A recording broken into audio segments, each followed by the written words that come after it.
Welcome to BVR TV news. ఈరోజు మనం జనగామ జిల్లాకి రావడం జరిగింది. ఇక్కడ జనగామ జిల్లాలో మనతోని ఒక senior most advocate Chiliveru Sudheer Ranjan గారు మనతోనే ఉన్నారు. అలాగే బీజేపీ పార్టీ జనగామ జిల్లా సీనియర్ నాయకుడిగా కూడా వీరు వ్యవహరిస్తా ఉన్నటువంటి పరిస్థితి. బట్ ఇక్కడ ప్రజెంట్ యాజ్ ఏ లీడర్గా ఇన్యాక్టివ్గా ఉన్నారు. వీరు ఇన్యాక్టివ్గా ఉన్నారు అంటే దేనికి సంకేతంగా తీసుకోవాలి అంటే భారతీయ జనతా పార్టీ జనగామ నియోజకవర్గం వరకు ఇప్పటిదాకా అధికారంలోకి రానటువంటి పరిస్థితి.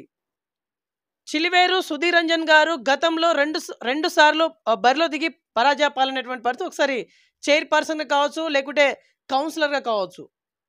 అంటే ఇక్కడ బీజేపీ పార్టీకి మనుగడ అనేది ఉంటుందా ఉండదా, పోనీ రాబోయే రోజులైనా సరే అదే తెలుసుకుందాం. నమస్తే సార్, బాగున్నారా?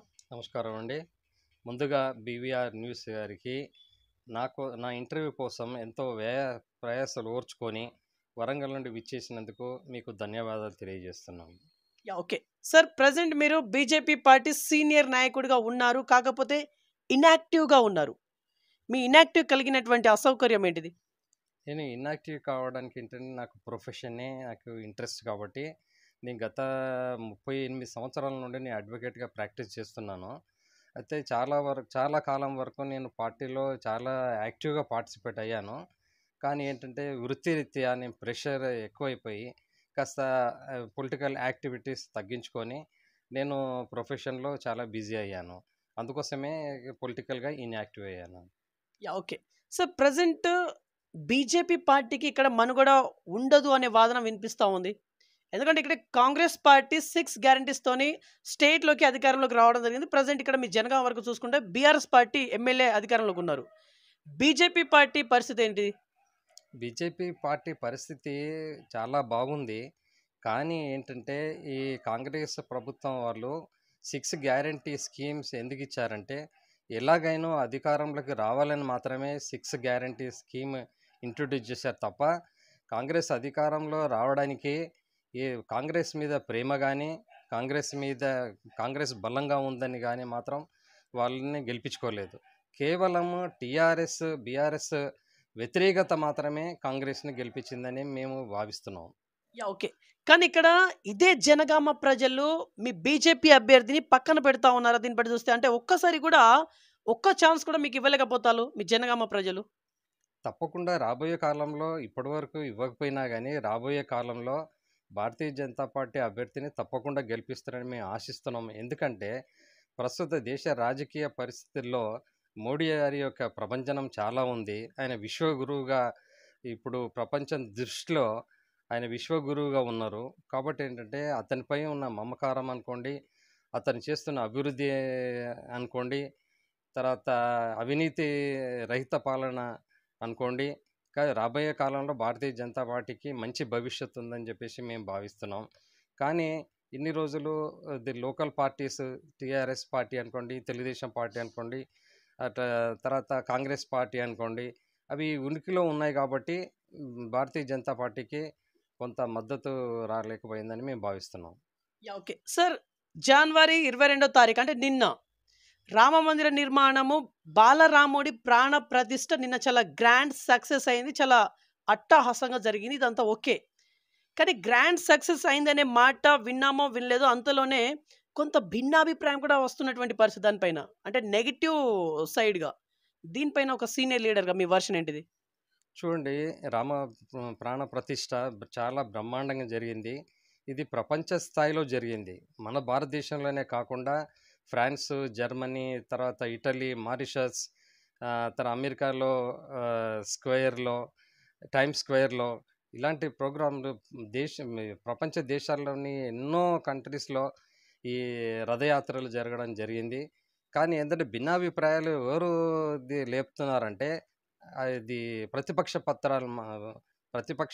పార్టీలు మాత్రమే అలాంటి ఆరోపణ చేస్తున్నాయి. ఎందుకంటే ఇది రాజకీయంగా లబ్ధి పొందడానికి మాత్రమే బీజేపీ ఈ రామ ప్రతిష్ఠ కార్యక్రమాన్ని తీసుకుందని చెప్పేసి తప్పుడు ప్రచారం చేస్తున్నారు. కానీ కాదు, ఇది ఎన్నో 500 సంవత్సరాల నాటి పోరాటము ఇప్పుడు సక్సెస్ అయింది. మేము ఇప్పుడు భారతీయ జనతా పార్టీ ఈ మధ్య కాలంలోనే ఈ ఇష్యూని తెర మీదకి తీసుకురాలేదు.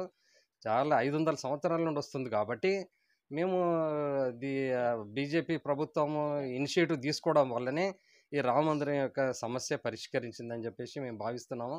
అది తప్పుడు ప్రచారం అని మేము మా భావన. ఓకే. సార్ మీ ఫాలోవర్స్ ఒకళ్ళిద్దరు నాతోని చెప్పడం జరిగింది. పర్సనల్‌గా అది గూడా. సో, ఇక్కడ చిలివేరు సుధీర్ రంజన్ అనే వ్యక్తి బీజేపీ పార్టీలో ఇప్పటిదాకనగా యాక్టివ్‌గా ఉండుంటే, ఫర్ ఎగ్జాంపుల్ యాక్టివ్‌గా ఉండుంటే మీరు ఎమ్మెల్యే స్థాయి అభ్యర్థి అని జెప్పేసి వాళ్ళు నాతోని చెప్పడం జరిగింది. ఈ స్టేట్‌మెంట్‌లో వాస్తవం ఉందంటారా? వాస్తవమే అండి. ఎందుకంటే నేను ఇప్పుడు విద్యార్థి దశ నుండి ఏబీవీపీలో పనిచేశాను. తర్వాత నేను బాల స్వయం సేవక సంఘంలో కూడా పనిచేశాను. కాబట్టి ఏందంటే చాలా సీనియర్ మోస్ట్ ఐడియాలజికల్‌గా వ్యక్తిని కాబట్టి నేను ఇది ఒకవేళ నేను యాక్టివ్‌గా ఉంటే ఎమ్మెల్యే క్యాండిడేట్‌గా కూడా నేను రంగంలో దిగేవాడిని అని చెప్పేసి నా భావన. మీరు ఎవరైతే మీకు చెప్పారో అది కరెక్ట్ అని చెప్పేసి నేను భావిస్తున్నాను అది. ఓకే. యాక్చువల్లీ మీ జర్నీ అనేది ఎలా స్టార్ట్ అయింది సార్? పొలిటికల్ జర్నీ నేను అడిగేది. పొలిటికల్ జర్నీ అనుకుంటే నేను డిగ్రీలో తర్వాత యూనివర్సిటీలో ఉన్నప్పుడు విద్యార్థి పరిషత్ నాయకునిగా నేను చలామణి అయినాను. యూనివర్సిటీలో కూడా నేను ఏబీవీ తరఫున పోటీ చేయడం జరిగింది. అదేవిధంగా డిగ్రీ కాలేజీలో కూడా నేను పోటీ చేయడం జరిగింది. అప్పటి నుండి నా పొలిటికల్ క్యారియర్ స్టార్ట్ అయింది. నేను హైదరాబాద్లో 2 ఇయర్స్ ప్రాక్టీస్ చేసిన తర్వాత నేను మళ్ళీ మా నేటివ్ ప్లేస్ జనగాం కాబట్టి నేను 1988లో ఇక్కడ వచ్చేసి నేను ప్రాక్టీస్ ప్రారంభించాను. అయితే ఏంటంటే అప్పుడు రాగానే అప్పటికే పొలిటికల్‌గా నేను ఇక్కడ టచెస్ ఉన్నాయి కాబట్టి రాగానే నన్ను టౌన్ సెక్రటరీగా చేశారు. అప్పటి నుండి నా పొలిటికల్ జర్నీ స్టార్ట్ అయిందండి. ఓకే. సార్ మీకు పొలిటికల్ జర్నీ కరెక్ట్‌గా అనిపిస్తుందా? లేకుంటే మీ వృత్తిరీత్యా అడ్వకేట్ జర్నీ కరెక్ట్‌గా ఉందా మీకు? ఈ 2 జర్నీలలో ఏది మీకు బెటర్‌గా ఉంటది? 2 జర్నీస్ నాకు బెటర్ సంతృప్తినిచ్చాయండి. ప్రొఫెషన్‌గా ఇచ్చాను. తర్వాత నేను సంస్థాగతంగా కూడా పార్టీ అభివృద్ధి చెందడానికి నేను చాలా ప్రయత్నం చేశాను. కాబట్టి ఏంటంటే నాకు 2 ఫీల్డ్స్ అటు political field at the same time నాకు ప్రొఫెషన్ కూడా 2 నాకు సంతృప్తినిచ్చిన అవి అండి. ఓకే. సార్ మీరు జనగామ మున్సిపాలిటీ చైర్‌పర్సన్‌గా ఒకసారి బరిలో దిగి పరాజయ పాలయ్యారు. దాని నెక్స్ట్ తదనంతరం కౌన్సిలర్‌గా బరిలో దిగి కూడా పరాజయ పాలవడం జరిగింది. అంటే ప్రజలు మిమ్మల్ని బ్యాక్ టు బ్యాక్ అనుకోవచ్చా? అంటే బ్రహ్మరథం పట్టనటువంటి పరిస్థితిగా దీన్ని ఎట్లా చూడాలి? అలా రాజకీయంలో బ్రహ్మరథం పట్టడము అనేది ఏముండదు. ఎవరి పర్ఫార్మెన్స్ బాగుంటే వాళ్ళు తప్పకుండా గెలుస్తారు. కానీ ఏంటంటే అప్పుడున్న పొలిటికల్ పరిస్థితుల్లో ఇప్పుడు పొన్నాల లక్ష్మయ్య గారు మంత్రి గారు ఉన్నారు. కాబట్టి ఏంటంటే ఆయన అధికారంలో ఉన్న పార్టీ. ఆయన ఎన్నో రకాల మభ్యపెట్టాడు. ఎంతోమంది వ్యాపారస్తులను బెదిరించి మీరు బీజేపీకి ఓటేస్తే మీ వ్యాపారాలు బంద్ అయితాయని చెప్పేసి వాళ్ళతోని చెప్పడం వల్ల అట్లా నెగెటివ్ ఓటింగ్ జరిగిందని చెప్పేసి నేను భావిస్తున్నాను. కాబట్టి అప్పుడు కేవలం కొన్ని ఓట్లతోని మాత్రమే నేను అప్పుడు డైరెక్ట్ ఎలక్షన్స్ ఉండేది. డైరెక్ట్ ఎలక్షన్స్‌లో కొద్ది ఓట్లతోని మాత్రమే ఓడిపోయాను. అంతేగాని నేను చిత్తుగా ఏం ఓడిపోలేదు. ఓకే. సార్ ఇప్పుడు ప్రెజెంట్ 6 గ్యారంటీస్ పైన మీ అభిప్రాయం ఏంటి సార్? ఎందుకంటే ఈ 6 గ్యారంటీస్ ప్రాపర్‌గా అమలు పరచడం అసాధ్యం అని చెప్పేసి బీఆర్ఎస్ పార్టీ కావచ్చు, లేకుంటే మీ బీజేపీ పార్టీ కావచ్చు, చాలా స్ట్రెయిట్‌గా వ్యాఖ్యానిస్తా ఉన్నాయి. నిజంగా అసాధ్యమే అది. ఎందుకు అంటే కర్ణాటకలో ప్రస్తుతం చూస్తున్నాం అక్కడ.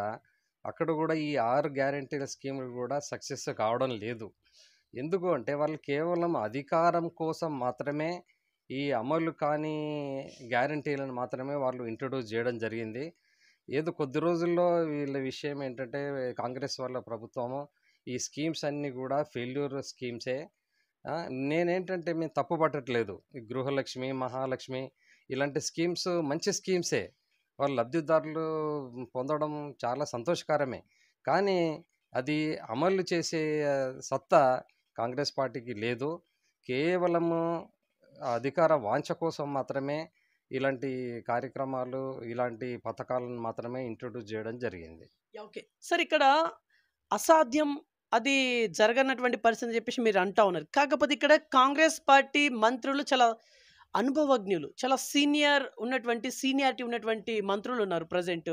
సో, ఈ ఈ ఈ డైరెక్షన్‌లో చూసుకుంటే సాధ్యం పడుతుందని చెప్పేసి అనుకోనికి దీనిపైన మీ క్లారిటీ ఏంటిది? చూడండి, ఇప్పటికే బీఆర్ఎస్ ప్రభుత్వంలో దాదాపు 6,00,000 కోట్ల లోటు బడ్జెట్ ఏర్పడింది. అలాంటిది ఇప్పుడు ఈ స్కీమ్స్ ఇంట్రొడ్యూస్ చేయడం వల్ల ఇంకా అదనపు భారం పడుతుంది గదా! అది ప్రభుత్వం మీద. కాబట్టి వాళ్ళు చేస్తారని జెప్పేసి ఏ విధంగా భావించొచ్చు మనము? భావించలేము. వాళ్ళేంటంటే అధికారంలో ఉన్నారు కాబట్టి మేము తప్పకుండా సాధిస్తాము. తప్పకుండా అమలు చేస్తాము. 5 సంవత్సరాలు ఈ స్కీమ్స్ కొనసాగిస్తాము అని చెప్పేసి చెప్పడం సహజం అది. వాళ్ళు అధికారంలో ఉన్నారు కాబట్టి. అంతేగాని మేకపోతు గాంభీర్యం తప్ప ఏం లేదు దాంట్లో. ఓకే. రేవంత్ రెడ్డి గారి 40 రోజుల పాలన. సరే ఈ 40 రోజుల పాలన పైన బీజేపీ పార్టీ సీనియర్ నాయకుడిగా మీ వర్షన్ ఏంటిది? ఇప్పుడిప్పుడే గదా! బాలారిస్టంలో ఉన్న ప్రభుత్వము. ఇప్పుడే మనం ఒక నిర్ణయం తీసుకోలేం కదా! కొద్ది రోజులైతే గానీ వీళ్ళు ఎంత ఫెయిల్యూర్ అయ్యారో, ఎంత సక్సెస్ అయ్యారనేది ప్రజల్లోకి తెలుస్తుంది. కాబట్టి ఏంటంటే, ఈ సందర్భంలో మనం చెప్పడం ఒక రకమైన కష్టమైన పని. ఓకే. ఇప్పుడు పార్లమెంట్ ఎలక్షన్స్ రాబోతున్నాయి. సరే ఈ ఎలక్షన్‌లలో బీఆర్ఎస్, బీజేపీ 2 కలవబోతున్నాయని చెప్పేసి ఒక టాక్ వస్తోంది. దీనిపైన క్లారిటీ ఇవ్వండి. అది శుద్ధ అబద్ధం. మాకేంటంటే ఎవరితోని కలవాల్సిన అవసరం లేదు. మోడీ ప్రభంజనం ఉంది గాబట్టి తప్పకుండా రాబోయే కాలంలో 17 పార్లమెంట్ సీట్లలో కనీసం మేము 10 సీట్లైనా తప్పకుండా గెలుస్తాము. ఎందుకంటే భారతీయ జనతా పార్టీ కేంద్రంలో అధికారంలో ఉంది. ఏ అవినీతి రహిత పాలన ఉంది గాబట్టి ప్రజలు బ్రహ్మరథం పట్టే అవకాశం ఉంది. మొన్ననే గెలవాల్సింది. కానీ కొన్ని 6 గ్యారంటీ స్కీమ్‌ల వల్ల మాత్రమే కొన్ని అవాంతరాలు ఏర్పడ్డాయి తప్ప, వచ్చే ఎలక్షన్స్ పార్లమెంట్ ఎలక్షన్స్‌లో తప్పకుండా మోడీ గారు 400 మార్క్‌కి క్రాస్ అయితారు. ఇండిపెండెంట్‌గానే బీజేపీ పార్టీయే 400 స్థానాల పైన గెలుస్తాయని చెప్పి మేము ఆశిస్తున్నాం. ఓకే. ఇక్కడ బీఆర్ఎస్ ఏమో 16 సీట్లు మేమే కైవసం చేసుకున్నాం అని చెప్పేసి అంటా ఉంది. బీజేపీ ఒక 10-11 అని చెప్పేసి అంటా ఉన్నారు మీరు. కాంగ్రెస్ ఏమో 16 అని చెప్పేసి అంటే ఎక్సెప్ట్ ఒకటి ఎంఐఎంకి అని చెప్పేసి. సరే ఇక్కడ ఎవరికి వాళ్ళు చెప్పుకుంటా పోతాళ్ళు. ఎవరి మాటలు నమ్మాలి యాక్చువల్లీ? మా మాటలు నమ్మాలి. బీజేపీ వాళ్ళ మాటలు నమ్మాలి. ఎందుకంటే మేము ఉన్నదన్నట్టు చెప్తాం. కానీ వాళ్ళు కేవలం ఏంటంటే ది ప్రజలను మభ్యపెట్టడానికి మాత్రమే. మొన్ననే చూశాం గదా! అసెంబ్లీ ఎలక్షన్స్‌లో బీఆర్ఎస్ చిత్తుగా ఓడిపోయింది. అలాంటి వాళ్ళు పార్లమెంట్ ఎలక్షన్స్ గెలుస్తారని ఎట్లా అనుకుంటారు? ఎట్లా వాళ్ళు ప్రామిస్ జేస్తారు వాళ్ళు? ఎట్లా వాళ్ళు గెలుస్తామని జెప్పేసి నిర్ణయానికొస్తారు? కాంగ్రెస్ గూడా ఎట్టి పరిస్థితుల్లో సెంట్రల్ గవర్నమెంట్‌లో వచ్చే ప్రసక్తే లేదు. ఇంకా 10 సంవత్సరాలు మినిమమ్ మోడీ గారే ప్రధానమంత్రిగా ఉంటారు. తర్వాత గూడా మోడీ గారి వృద్ధాప్య రీత్యా తర్వాత ఇంకా మళ్ళీ బీజేపీ ప్రధానమంత్రే ఉంటారు కదా తప్ప, కాంగ్రెస్ ఎట్టి పరిస్థితుల్లో వచ్చే ప్రసక్తే లేదు. ఓకే. కానీ ఇక్కడ ప్రజల మైండ్‌లో ఏం రన్ అవుతా ఉందని మీరు అనుకుంటున్నారు? ఎందుకంటే ఇక్కడ కాంగ్రెస్ పార్టీకి బ్రహ్మరథం పట్టిల్లు రాష్ట్ర వ్యాప్తంగా. ఈసారి కూడా పార్లమెంట్ ఎలక్షన్‌లో మా సత్తా చూపిస్తామని చెప్పేసి రేవంత్ రెడ్డి గారి టీమ్ ఆల్రెడీ అనౌన్స్‌మెంట్ చెప్పేసింది. ఏంటి మీ వర్షన్? పార్లమెంట్ ఎలక్షన్స్‌లో వాళ్ళ సత్తా ఏమీ చూపెట్టలేరు. కేవలం ఏంటంటే మొన్న ఎలక్షన్స్‌లో ఎందుకు గెలిచారంటే, కేవలం బీఆర్ఎస్ మీద వ్యతిరేకత మాత్రమే వాళ్ళకు అనుకూలత అయింది తప్ప, వాళ్ళు ఏదో బలపడ్డారు అని మాత్రం అనుకోకూడదది. ముఖ్యంగా ఏంటంటే అక్కడ 6 స్కీమ్స్ ఏదైతే కర్ణాటకలో ఇంట్రొడ్యూస్ చేశారో, అదే సిస్టమ్‌ని ఇక్కడ అడాప్ట్ చేశారు కాబట్టి, వాళ్ళు వచ్చే అవకాశం ఉందని అనుకున్నారు. వాళ్ళు 6 గ్యారంటీలు పెట్టారు. ఇప్పుడు వ్యతిరేకత ఉంది కాబట్టి గెలిచడం తప్ప, వాళ్ళు ఎట్టి పరిస్థితుల్లో రాబోయే కాలంలో కూడా పార్లమెంట్ ఎలక్షన్స్‌లో ఎట్టి పరిస్థితుల్లో గెలిచే ప్రసక్తే లేదు. ఓకే. సార్ ఇక్కడ బీఆర్ఎస్ పార్టీ వ్యతిరేకత అని చెప్పేసి ఒక వర్డ్ మీరు మెన్షన్ చేసిల్లు. యాక్చువల్లీ ఆ వ్యతిరేకతలు ఏంటి? వ్యతిరేకతలు ఏంటంటే అవినీతి, అహంకారము, కుటుంబ పాలన ఇవన్నీ సరిపోవండి. ఒక పార్టీని, ఒక వ్యక్తిని కుంగదీయడానికి ఇవి సరిపోతాయి గదా! అవే కారణాలు. ఓకే. సార్ యాజ్ ఏ అడ్వకేట్‌గా చెప్పండి. మీకు చాలా సీనియర్ మోస్ట్ మీరు 38 ఇయర్స్ 38 ఇయర్స్ జర్నీ అనేది నాట్ ఏ జోక్ అది యాక్చువల్లీ. అంత గొప్ప జర్నీలో మీరున్నారు యాజ్ ఏ అడ్వకేట్‌గా చాలా సక్సెస్‌ఫుల్‌గా కూడా కొనసాగుతా ఉన్నారు మీరు. ప్రెజెంట్ ఇప్పటి వరకు still now. How is your feeling? నాకు ప్రొఫెషన్‌గా చాలా సంతృప్తికరంగా ఉంది. ఎందుకంటే నేను ప్రొఫెషన్‌లోకి రావాలని చెప్పేసి ఎల్ఎల్బీ చేయడం జరిగింది. కాబట్టి ఏంటంటే నేను నా journey as a advocate profession అనేది చాలా సక్సెస్‌ఫుల్‌గా నేను ఉన్నాను. తర్వాత ఏంటంటే ఇది కొంతమందికి పేద వాళ్ళకి గూడా కొంత న్యాయం చేయాలనే ఆ కాన్సెప్ట్‌తోని గూడా నేను ప్రొఫెషన్‌లో రావడం జరిగింది. అంతే తప్ప ఇంకా వేరే ఉద్దేశ్యం లేదు. సార్ ఇక్కడ పేదవాళ్ళకి న్యాయం చేయాలనే కాన్సెప్ట్ అని చెప్పేసి మీరన్నారు. యాక్చువల్లీ ఇప్పుడు ఇక్కడ అంటే కక్షిదారులనే వాళ్ళు చాలామంది పేదవాళ్ళే ఉంటారు నాకు తెలిసైతే. ఆ పేదవాళ్ళే మీ దగ్గరికి వస్తారు. వాళ్ళ వేదన, ఆవేదన ఏదేదో చెప్పుకుంటారు మీతోని. మీరు ఎందుకంటే మీరు అడ్వకేట్ కాబట్టి. సరే ఇక్కడ, ఇక్కడ ఫీ పరంగా చూసుకుంటే వాళ్ళ దగ్గర మీకు ఇచ్చుకునేంత మీరు అనుకునే ఆ ఫీ వాళ్ళు ఇచ్చుకునేంత స్తోమత వాళ్ళ దగ్గర ఉండకపోవచ్చు మేబీ. అప్పుడు మీ వ్యవహారం అనేది ఎట్లా ఉంటుంది?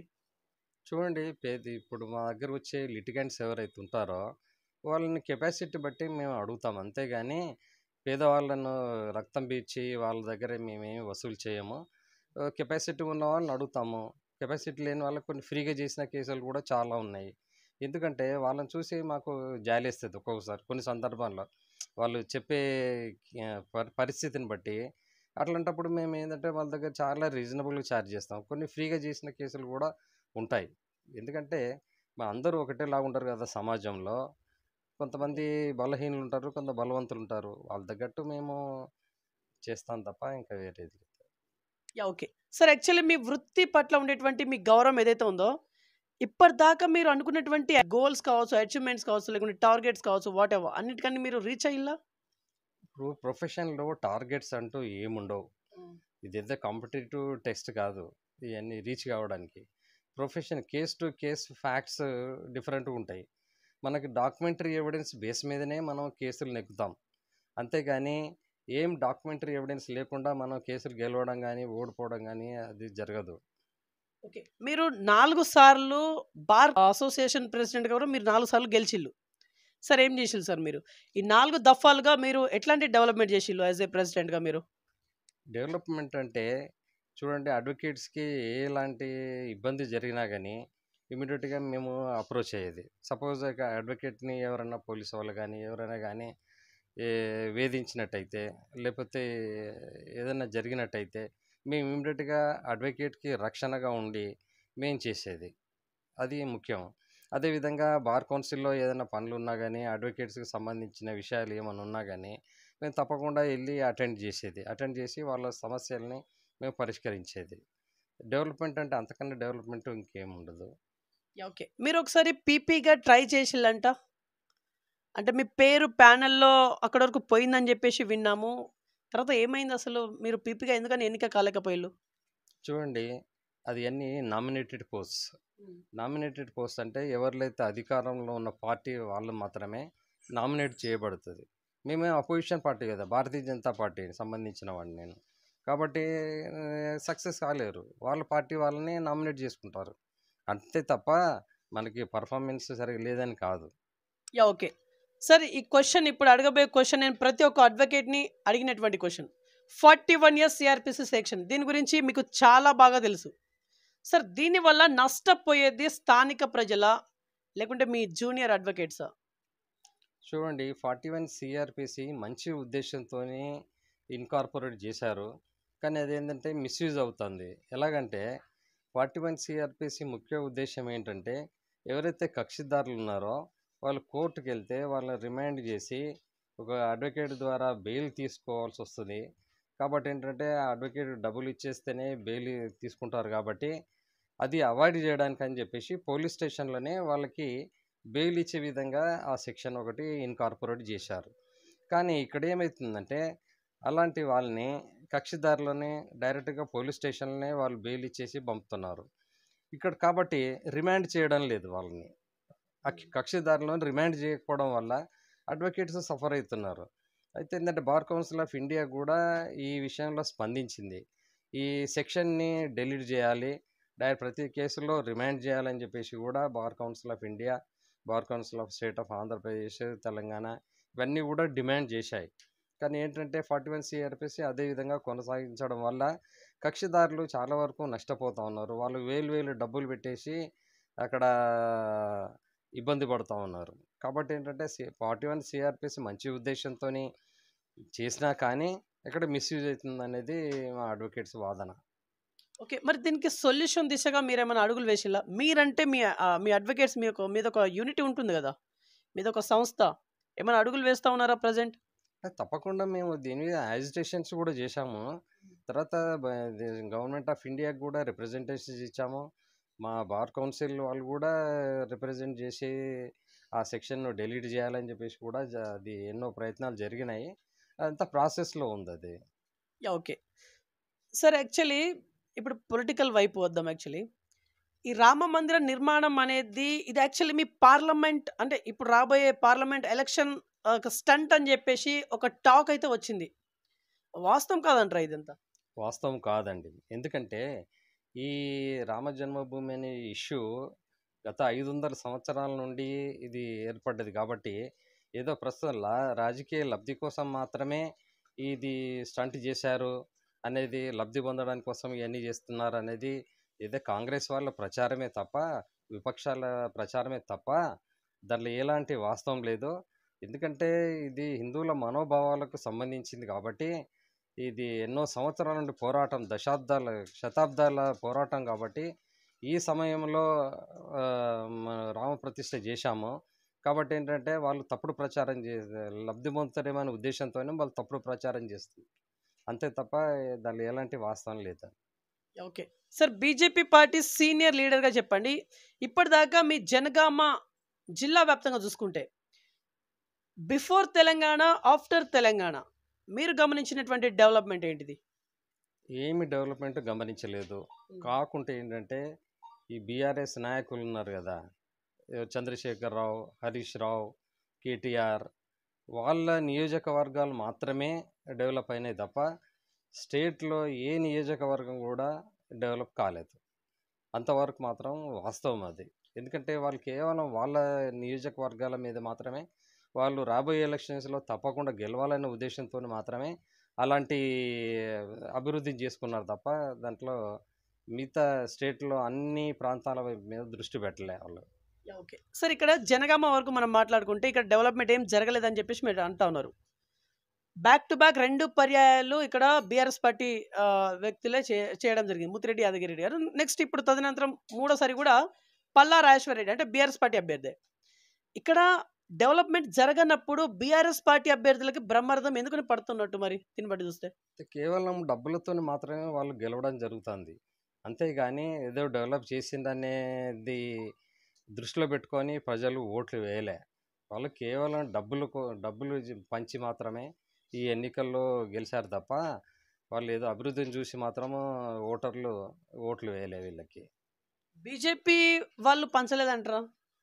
లేదు లేదు, బీజేపీ ఒక స్వచ్ఛమైన పార్టీ, అలాంటి వాటికి అసలు చాలా దూరంగా ఉంటుంది. ఓకే సార్, అప్పటి రాజకీయాలకి ఇప్పటి రాజకీయాలకి ఏంటి సార్ తారతమ్యం? అప్పటి రాజకీయాలు బెటరా, ఇప్పటి రాజకీయాలు బెటరా? ఎందుకంటే మీరు 1980s కావచ్చు, 1990s కావచ్చు, అప్పటి రాజకీయాలు మీరు చూస్తూ వస్తున్నారు కాబట్టి. చూడండి, ఇది ఏంటంటే ఇది ఇప్పుడు కమిట్మెంట్ లోపించింది. ఇప్పుడు కార్యకర్తలు కూడా డబ్బులు ఇస్తేనే పనిచేసే స్థాయిలో ఇప్పుడున్నారు. అప్పుడు నేను 1994లో మున్సిపల్ చైర్మన్ కంటెస్ట్ చేసినప్పుడు కేవలం నా ఖర్చు 60,000 మాత్రమే. మొత్తం జనగామ టౌన్కి సంబంధించి నేను పెట్టింది ఖర్చు 60,000. కార్యకర్తలు వాలంటరీగా వచ్చి సర్వీస్ చేశారు, వాళ్ళ ఇంట్లో తిని వచ్చి ప్రచారానికి వెళ్ళేవాళ్ళు. ఇప్పుడు ఒక్కొక్క వార్డు మెంబర్కి కనీసం 10 లక్షలు ఖర్చు చేస్తున్నారు ఒక వార్డుకి. అప్పుడు టౌన్ మొత్తం మీద నాకు 60,000 ఖర్చు అయినాయి అంటే ఎంత స్వచ్ఛమైన కార్యకర్తలు అప్పుడు చూడండి. కాబట్టి అంటే అప్పటికి ఇప్పటికీ వ్యత్యాసం అనేది క్రిస్టల్ క్లియర్గా కనబడతా ఉంది. ఓకే, అంటే దీన్ని బట్టి చూస్తే ఇప్పటిదంతా డబ్బు రాజకీయం అన్నట్టుగా మీరు ఇండైరెక్ట్గా చెప్తా ఉన్నారు. 100%. అంటే ఇప్పుడు ఈ డబ్బు రాజకీయ వ్యవస్థని సృష్టించింది ఎవరు మరి? పొలిటికల్ డబ్బులు ఉన్న పార్టీ వాళ్ళు, అంటే కాంగ్రెస్ వాళ్ళు, బీఆర్ఎస్ పార్టీ వాళ్ళు మాత్రమే. అంటే ఇందులో బీజేపీ లేదా? లేదు లేదు లేదు. ఎలా ఎలా ఎలా చెప్పగలుగుతున్నారు? అంటే ఎట్లాంటి విషయాల్ని మీరు క్యాల్కులేట్ చేసుకొని చెప్తా ఉన్నారు? ఎలాంటి విషయాలు లేదు, మనం జనరల్గా చూస్తూ ఉన్నాం కదా. ఒకవేళ కనుక వాళ్ళు పెట్టిన డబ్బులు పెడితే మేము కూడా కొన్ని సీట్లు గెలిచేది. అదే అదే తార్కాణం, అదే గుర్తు. అది అన్ని డబ్బులు పెట్టి ఇప్పుడు పల్లా రాజేశ్వర రెడ్డి గారు ఉన్నారు అంటే టాక్ ఏంటంటే 100 crores పెట్టారని అంటారు కాబట్టే గెలిచాడు ఆయన. కాంగ్రెస్ వాళ్ళు తక్కువ పెట్టారు కాబట్టి ఓడిపోయారు. అంటే బీజేపీ వాళ్ళు ఇంకా కొంచెం తక్కువ పెట్టిల్లు అయితే అంతే కదా. అంటే ఇది ప్రచారానికి వాటికి వీటికి మాత్రమే ఖర్చు పెడతారు తప్ప ఇది ఓటర్స్కి డిస్ట్రిబ్యూషన్ అనేది అయితే మాత్రం పార్టీ ఎట్టి పరిస్థితుల్లో చేయదు. ఓకే సార్, యాక్చువల్లీ ఇప్పటిదాకా మీరు అబ్జర్వ్ చేసింది ఏంటి సార్? ఒక సీనియర్ లీడర్గా కావచ్చు, సీనియర్ అడ్వకేట్గా కావచ్చు, సొసైటీ నుంచి వెళ్ళి మీరు అబ్జర్వ్ చేసింది ఏంటిది? అంటే ఇది డబ్బు రాజకీయం మాత్రమే నేను అబ్జర్వ్ చేస్తున్నాను ఎన్నికల విషయంలో. ఎందుకంటే ఇప్పుడు ప్రతి ఒక్క ఓటర్కి 2-3 పార్టీల వాళ్ళు డబ్బులు ఇస్తున్నారు వాళ్ళకి. వాళ్ళు వేసే ఓటు ఎవరికైతే వేద్దాం అనుకుంటున్నారో వాళ్ళకి మాత్రమే వేస్తున్నారు. నేను గమనించింది అది. ఎవరు ఎక్కువ డబ్బులు ఇస్తే వాళ్ళకు ఓటేస్తున్నారు. అట్లా కూడా జరుగుతూ ఉంది. ఓకే. అంటే ఇప్పుడు అంత డబ్బులు ఎవరి దగ్గర ఎక్కువ ఉంటే వాళ్ళే గెలుస్తున్నట్టుగా మీ పాయింట్ ఆఫ్ వ్యూలో మీరు చెప్పుకున్నారు. ఓకే. అంటే నైతిక విలువలు ఇట్లాంటి పదాలు రాబోయే రోజుల్లో పోనీ ఉంటాయా మరి దీన్ని బట్టి చూస్తే? చూడండి, నైతిక విలువలు లేవు. ఈవెన్ గాంధీ వచ్చి ఇప్పుడు నిలబడ్డా కానీ ఎన్నికల్లో గెలవలేడు. అంత మహానాయకుడు కదా, అంత సిద్ధాంతపరమైన వ్యక్తి కదా, అయినప్పటికీ దేశం కోసం ఎంతో పోరాటం చేసిండు కదా. అలాంటి వ్యక్తి ఇప్పుడు కాంటెస్ట్ చేసినా కానీ తప్పకుండా 100% ఓడిపోతాడు. ఓకే. అంటే ఈ ఈ దుస్థితి ఉంది అని అంటే ఇది దేనికి సంకేతంగా తీసుకోవాలి? చూడండి, రాబోయే కాలంలో ఇలాంటి దుస్థితి కనుక ఉంటే సరి అయిన అడ్మినిస్ట్రేషన్ కూడా చేయలేని పరిస్థితి ఉంటుంది. ముఖ్యంగా ఈ ఎన్నికల్లో ఎవరైతే క్యాండిడేట్స్ గెలవడానికి కోసం ప్రయత్నం చేస్తారో డబ్బులు పెట్టేసి, వాళ్ళ స్వలాభం కోసం మాత్రమే, వాళ్ళ అధికారం కోసం మాత్రమే, అదేవిధంగా ఒకవేళ ఎన్నికైనట్టయితే ఈ కాంట్రాక్ట్లు ఏదైనా డబ్బులు సంపాదించుకోవడానికి మాత్రమే ఈ డబ్బులు ఖర్చు పెట్టి వాళ్ళు ఎన్నిక అవుతున్నారు. కాబట్టి ఏంటంటే ఈ దుస్థితి మారాలంటే డబ్బులు తీసుకోకుండా ఈ డబ్బులు ఇచ్చే వాళ్ళకి వ్యతిరేకంగా ఓటేయాలని చెప్పేసి నేను మనవి చేస్తున్నాను. ఓకే. ఇది మీరు చూస్తారా పోనీ? ఇది రాబోయే రోజుల్లో ఇప్పుడు డబ్బులు తీసుకోకుండా ఓట్లేయాలి అని చెప్పేసి మీరు అంటా ఉన్నారు. రాబోయే రోజులైనా మీరు చూస్తారా ఇది? చూసే అవకాశం అయితే కనబడట్లేదు. రోజుకు పెరుగుతుంది కానీ అలాంటి విషయం గమనిస్తామని చెప్పేసి భవిష్యత్తులో కూడా అనుకోవడం లేదు. ఓకే. సరే ఇప్పుడు ప్రెజెంట్ ఉన్నటువంటి సిచ్యువేషన్ ప్రకారం సామాన్యుడు అనే వ్యక్తి రాజకీయాల్లోకి రావడం చాలా కష్టతరం. మరి రావాలంటే ఏం చేయాలి?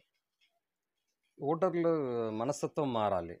ఓటర్ల మనస్తత్వం మారితే కానీ సామాన్య ప్రజానీకం ఒక సిద్ధాంతపరంగా ఎవరైతే పోరాటం చేస్తున్నారో వాళ్ళే గెలిచే అవకాశం ఉంటుంది తప్ప మన ఓటర్లు మారితే కానీ అది కాదు. ఓకే. సార్ మీ మనసులోని మాట ఏంటి సార్? ఎందుకంటే మీరు లయన్స్ క్లబ్‌లో కూడా కొన్ని సంవత్సరాలు అందులో సేవలు అందించాలని చెప్పేసి కొంత వినికిడి. యాక్చువల్లీ మీ మనసులోని మాట? అంటే లయన్స్ క్లబ్ ఒక సేవా సంస్థ. కానీ మీరు అన్నట్టు ఈ ప్రొఫెషన్లో బిజీగా ఉండడం వల్ల లయన్స్ క్లబ్లో యాక్టివ్గా పార్టిసిపేట్ కాలేకపోయాను. నేను కేవలం ఒక 2-3 సంవత్సరాలు మాత్రమే లయన్స్ క్లబ్ మెంబర్గా పనిచేశాను తప్ప తర్వాత దాంట్లో కూడా నేను ఇన్యాక్టివ్ అయ్యానండి. ఓకే. మీరు అన్నిట్లలో స్టార్టింగ్‌లోకి అంటే ఎంటర్ అవ్వడం, తర్వాత ఇన్యాక్టివ్ అవ్వడం. ఇది దేనికి సంకేతం? సంకేతం ఏం లేదు, ప్రొఫెషన్ బిజీ అంతే తప్ప ఇంకేం లేదు. ఎందుకంటే నేను ప్రొఫెషన్లో స్థిరపడాలని అనుకున్నా కాబట్టి నేను అది దృష్టిలో పెట్టుకొని మాత్రమే నేను మిగతాయన్నీ క్విట్ చేస్తున్నాను అంతే తప్ప వేరేది కాదు.